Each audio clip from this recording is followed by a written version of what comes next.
Welcome back to the State and Local Sports Show. Here with Mark Tennessee, co-founder and editor of CalHighSports.com. And Mark, it's been a tough season, just injury-wise, for the St. Mary's girls basketball team. They were once on a 57-game winning streak last year, nationally ranked at number one for most of that season. Now they have Najee Murray, torn ACL. She's in the latter stages of her recovery, but her return is uncertain. Akira DaCosta, torn meniscus. She's doing full surgery on that, probably done for the year. Nicole Young, another potential starting guard, knee injury. And Ariel Johnson had to leave the loss to Lincoln last week late in the game. We'll see how healthy she is. Now, injuries are part of the game. It's not kind of a woe is me thing, as this happens to any basketball program. But just it's been interesting because it's kind of a dramatic shift from the good health they've had in propelling them deep into the state playoffs the last couple of years. Do you think that these knee injuries are just more prevalent now, or is there just better more media coverage and a better medical awareness? It seems like basketball hasn't changed that much. It might just be we're all more aware of how many there are now. That's true. I think it's just a lot of bad luck. A lot of these injuries, you see these all over women's and girls basketball when their bodies are at this age. It's not uncommon, but you do see quite a few of them over the years with some very prominent players. Seem to have their career a year here and there messed up by an ACL. But this seems to be a real spate of bad luck for them. As you mentioned, Murray is not sure she's coming back, and now that Akira's hurt, maybe it's time just to say, okay, this year is just not going to happen. Let's do the best we can. A lot of these players, other than Najee, just about everybody's going to be back next season for St. Mary's. So, they can almost like start thinking about, wow, next year we're just going to be loaded, and we'll be one of the best teams in the country for sure. On the flip side, a historic win for Lincoln girls basketball. They beat their rival St. Mary's for the first time since January 1998. My colleague Scott Linesberg poured himself into the internet to find that before deadline that night, so that was big by him. When that happened last, Lincoln's coach Chris Romer was 16, and he was a sophomore at Tokay High. So it's been a long time. That was before Tom Gonzalez was even coach. So Lincoln ascends to the number one power ranking for us for our large schools. And it was just such a fascinating night. Obviously, you hear Ariel Johnson missed the end of the game. It's a depleted team, but I think you have to give a lot of credit to Lincoln because besides just the basketball part of it, when you come through a program and your rival is talked about by ESPNW and all of these different outlets, Cal High Sports, I'm sure it can be intimidating. And obviously, this group managed to break a long streak, and it was probably a really cathartic night for them. It was a great night for them. I'm happy for them, happy for Coach Romer. Done a great job building up that program. They seem to get a little bit better every year. They're looking for that breakthrough win in the regular season. This was that. I'm not sure I agree with them being number one or higher ranked right now, but because St. Mary still has from earlier in the season a lot of really big wins, and Lincoln does have some big losses. However, locally in this area, Lincoln being higher than St. Mary's, they're going to play again.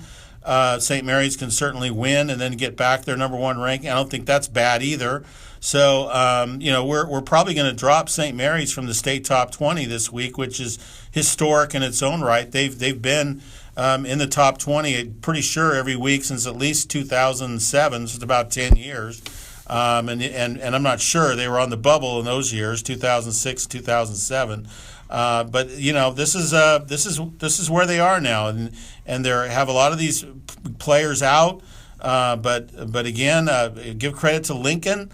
This could help them, go far in the Sac Joaquin section playoffs, get into that NorCal D1 bracket like we've thought for many years, and maybe do a lot of damage. Signing day is tomorrow, a huge football signing day. One of the bigger ones in Stockton is Popo Amave at St. Mary's, a lineman. He's the lone super elite first-team selection for Cal High Sports. He's heading to the University of Oregon.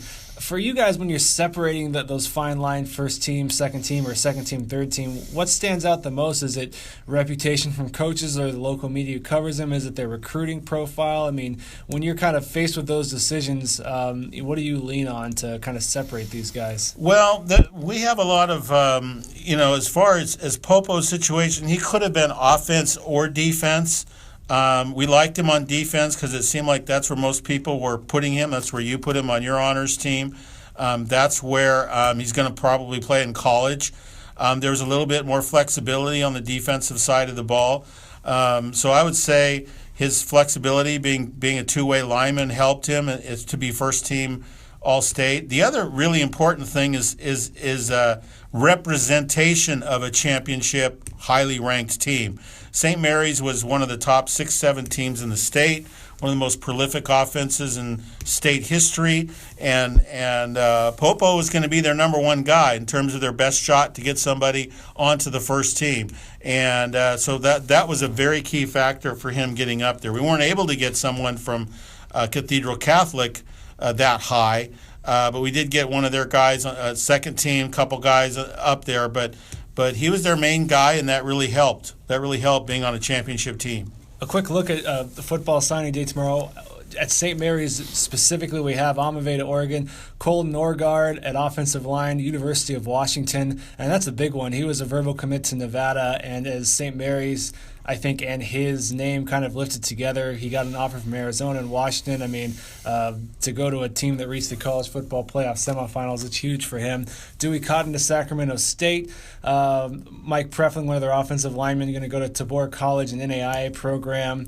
Over at Lincoln, we have Will George, a lineman, heading to UC Davis. And Damon Short heading to Minot State. That's a North Dakota D2 team where Levante Bushnell from Stag is currently playing. And Stag's Catrell Haywood is due in the morning to sign with the University of Idaho. That is actually a Division I FBS team in the Sun Belt Conference. And you don't think of domes when they play in Idaho, but they play in an indoor turf field.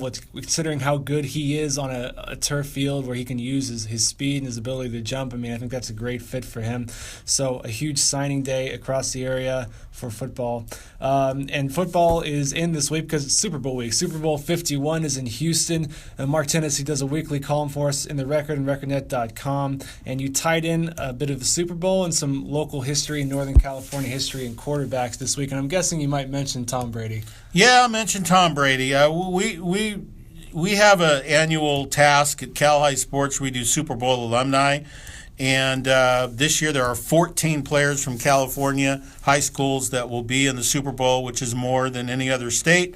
Florida has 13 and Texas has 13, but California has 14. One of those, of course, is Tom Brady, making his 7th Super Bowl appearance and trying to win his 5th championship, which would, of course, break the record that he currently is tied with Joe Montana and Terry Bradshaw.